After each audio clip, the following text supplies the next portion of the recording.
నమస్కారం అండి. నా పేరు bhaji Pathan. AP CPS employees association Andhra Pradesh రాష్ట్ర శాఖ అధ్యక్షుడిగా పనిచేస్తూ ఉన్నాను. ఈరోజు అనంతపురం జిల్లాలో జూలై 11వ తారీఖున అనంత సాయి మహాసంగ్రామం అనేటటువంటి కార్యక్రమాన్ని సిపిఎస్ను రద్దు చేసి ఓపీఎస్ను పునరుద్ధరించాలి అనేటువంటి నినాదంతో మేము తీసుకోవడం జరిగింది. ఈ కార్యక్రమంలో 2 జిల్లాలకు సంబంధించి, ఉమ్మడి జిల్లా అనంతపురం సంబంధించి మరి వేల మంది సిపిఎస్ ఎంప్లాయీస్ అన్ని డిపార్ట్మెంట్ నుంచి హాజరయ్యారు. మా నినాదం ఒకటే, మా విధానం ఒకటే, మా జెండా ఒకటే, మా అజెండా ఒకటే. సిపిఎస్ను రద్దు చేసి ఓపీఎస్ని పునరుద్ధరించాలి. అది 2015వ సంవత్సరం నుంచి మేము డిమాండ్ చేస్తూనే ఉన్నాం.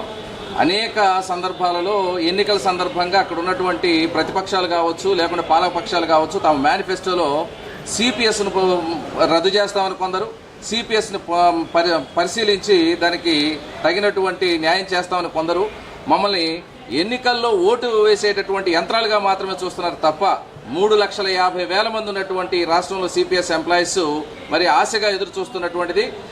ఈ దేశంలో ఇప్పటికే సిపిఎస్ నుంచి బయటకు వచ్చినటువంటి 5 రాష్ట్రాలు మరి ఉన్నాయి. వాళ్ళందరికీ సిపిఎస్ని అమలు చేసేటటువంటి, ఓపీఎస్ని అమలు చేసేటటువంటి ఆ విధానాలు ఏవో మన రాష్ట్రంలో కూడా అమలు చేయొచ్చు.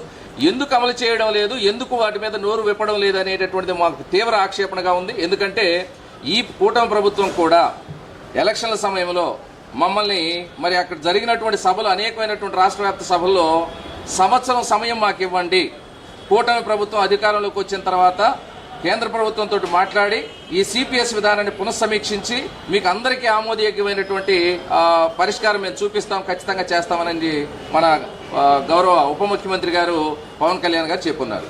అలాగే మేనిఫెస్టోలో కూడా దాన్ని పొందుపరచడం జరిగింది. మేము అడుగుతున్నాం, ఇంకా సంవత్సరం కాలేదా? సంవత్సరం అంటే ఎన్ని రోజులు?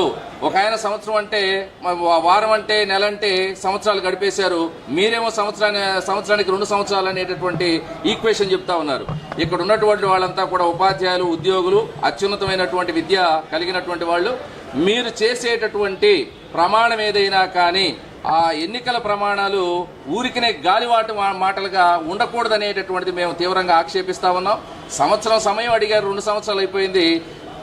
సిపిఎస్ మీద మీరు తీసుకునేటటువంటి విధానం ఏంటో దానికి ఒక్కసారి మరి మీటింగ్ను కూడా కండక్ట్ చేయలేక మీరు ఉన్నారు. అధికారులు అటు సిపిఎస్ మీద నోరు విప్పడం లేదు, అలాగే ప్రభుత్వ పెద్దలు నోరు విప్పడం లేదు. గౌరవ ముఖ్యమంత్రి చంద్రబాబు నాయుడు గారిని, అలాగే ఉప ముఖ్యమంత్రి ఎవరైతే మాకు హామీ ఇచ్చారో పవన్ కళ్యాణ్ గారిని మేము వేడుకుంటున్నాం. ఈ వేడుకునేటటువంటి స్వరం పెరిగి నిరసన స్వరంగా, నిరసన గళంగా మారేటటువంటి పరిస్థితి తెచ్చుకోవద్దని చెప్పేసి ఈ ప్రభుత్వాన్ని మేము వేడుకుంటున్నాం. ఇక హెచ్చరికల వరకు మేము వెళ్లేటటువంటి పరిస్థితిని దయచేసి మీరు క్రియేట్ చేయొద్దు. ఈ రాష్ట్రంలో ఉన్నటువంటి సిపిఎస్ ఎంప్లాయీస్ అంతా కూడా చాలా నిరాశ నిస్పృహల్లో కొట్టుమిట్టాడుతూ ఉన్నారు. అనేకమైనటువంటి మాకు రావాల్సిన బెనిఫిట్స్ ఏవైతే ఉన్నాయో వాటిని కూడా ఇవ్వకుండా సంవత్సరాల పాటుగా, దాదాపుగా 8 సంవత్సరాల నుంచి మాకు డిఏ అరియర్స్ కానీ ఇంకోటి కానీ ఇవ్వకుండా మీరు వేధిస్తూ ఉన్నారు. ప్రభుత్వాలు మారుతున్నాయి కానీ విధానాలు మారడం లేదు. ప్రభుత్వ పెద్దలు మారుతున్నారు కానీ, చైర్లో ఉండేటువంటి వ్యక్తులు మారుతున్నారు కానీ వాళ్ళ ఆలోచన విధానం మారడం లేదు.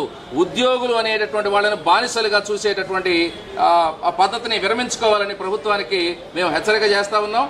అధికారులు ఎవరైతే అఖిల భారత స్థాయి అధికారులు ఉన్నారో, మరి ఉద్యోగుల మీద చేస్తున్నటువంటి దాష్టికం ఏదైతే ఉందో, వాళ్ళు సాగిస్తున్నటువంటి మరి నోటి దురుస్తనం ఏదైతే ఉందో దాన్ని అదుపు చేయవలసినటువంటి బాధ్యత ప్రభుత్వానికి ఉన్నది. అలాగే అధికారులు కూడా నోరు దగ్గర పెట్టుకుని మాట్లాడవలసిందిగా కోరుతా ఉన్నాం. మా సహనాన్ని పరీక్షించొద్దండి. మేము సహనంగా ఉన్నంతసేపు ఏ విధమైనటువంటి పోరాటాలైనా చేస్తూనే ఉంటాము. సహనం నశించినప్పుడు ఏమి రియాక్ట్ అవుతామనేటువంటిది కూడా గతంలో ఈ ప్రభుత్వాలన్నీ కూడా రుచి చూసినవే. కాబట్టి మీరు దయచేసి మా సహనాన్ని పరీక్షించి తెగేదాకా లాగొద్దనేటటువంటి విషయాన్ని ఈ ప్రభుత్వానికి హెచ్చరిక ద్వారా తెలియజేస్తాం. అందరికీ ధన్యవాదములు. నా పేరు నీలం అశోక్, సత్యసాయి జిల్లా ఏపీసీపీఎస్సీ అధ్యక్షులుగా పనిచేస్తున్నానండి. మరి ఈ రోజున అనంతపురం నగరంలో నిర్వహించినటువంటి అనంత సాయి మహాసంగ్రామం అనేటువంటి కార్యక్రమాన్ని అనంతపురం నగరం నందు ఉంటున్నటువంటి ప్రజలంతా ఎంత మహత్తరమైనటువంటి కార్యక్రమాన్ని ప్రత్యక్షంగా చూశారు. మరి ఎంతో కొన్ని వేల మంది జనసందోహం మధ్య ఈ రోజున ఆర్ట్స్ కాలేజ్ నుండి లలిత కళా పరిషత్ వరకు ర్యాలీగా రావటం జరిగింది. మరి ఈ ర్యాలీకి జిల్లా వ్యాప్తంగా కాదు, మొత్తం రాష్ట్ర వ్యాప్తంగా నాయకులందరూ హాజరవడమే కాదు, దాదాపుగా ప్రతి జిల్లా నుండి కూడా 100 మంది దాకా ఉద్యోగులు హాజరయ్యారు. అదేవిధంగా వివిధ మండలాల నుంచి 100ల సంఖ్యలో హాజరయ్యి మరి అనంతపురం నగరం దద్దరిల్లేలా ఈ కార్యక్రమాన్ని దిగ్విజయం చేయడం జరిగింది. మరి రాష్ట్ర ప్రభుత్వానికి ఒకటే విజ్ఞప్తి, అంతకు మించితే విజ్ఞప్తిని మన్నించకపోతే అది హెచ్చరిక కూడా అవుతుంది. మరి గత ప్రభుత్వం తీసుకున్నటువంటి నిర్లక్ష్యపు విధానాలు ఏ విధంగా ఉన్నాయనేటువంటిది ఉద్యోగులు ప్రత్యక్షంగా అనుభవించారు. మరి ఇటువంటి నిర్లక్ష్య ధోరణి ఈ ప్రభుత్వం కూడా అమలు చేస్తే మరి ప్రభుత్వ ఉద్యోగులందరూ కూడా ఏకమై మరి రాబోయేటువంటి ఎలక్షన్స్లో గత ప్రభుత్వానికి పట్టించినటువంటి గతనే ఇక్కడ కూడా పట్టించడం జరుగుతుంది.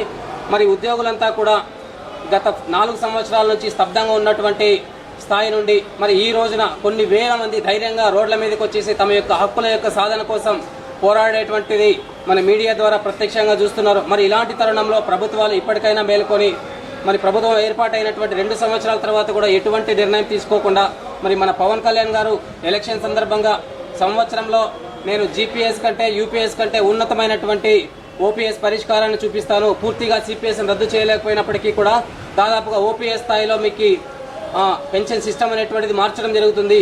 మరి నేను ప్రత్యక్షంగా నా ఇంట్లో ఉన్నటువంటి కుటుంబ పరిస్థితిని చూశాను. మా నాన్న ప్రభుత్వ ఉద్యోగి, మరి ఆయన రిటైర్ అయ్యారు. మరి రిటైర్ అయినటువంటి ఒక ఫ్యామిలీ వ్యవస్థ అనేటువంటిది ఏ విధంగా పెన్షన్ పైన ఆధారపడుతుంది అనేటువంటి అంశాన్ని ఆయన ప్రత్యక్షంగా వివరిస్తూ మనకి ఎన్నికల్లో పదే హామీ ఇచ్చారు. మరి అలాంటి పవన్ కళ్యాణ్ గారు ఈ రోజున ముఖం చాటేసి ఉద్యోగుల్ని దగ్గరకు రానియకుండా కనీసం అపాయింట్మెంట్ కూడా ఇవ్వకుండా తిరుగుతున్నాడు. మరి ఇలాంటి తరుణంలో మేము ఎవరిని అడగాలి, ఏ విధంగా అడగాలి అనేటువంటి అవకాశం కూడా మాకు ఇవ్వలేదు. ఇలాంటి సందర్భంలో ఉద్యోగులందరూ కూడా తమ యొక్క హక్కుల యొక్క సాధనని మరి ప్రత్యక్షంగా అమలు చేసే తప్పిస్తే మరి ఉద్యోగులందరూ ఏకమై తిరిగి మునుపటి స్థాయిలో చూశారు. ఇందాక మరి గత కొన్ని సంవత్సరాల కింద ఏపీసీపీఎస్సీ అనేటువంటి కొన్ని యూనియన్ కొన్ని లక్షల మందితో మరి ఉద్యమాలు చేసినటువంటి తీరు అందరికీ తెలిసినటువంటి విషయమే.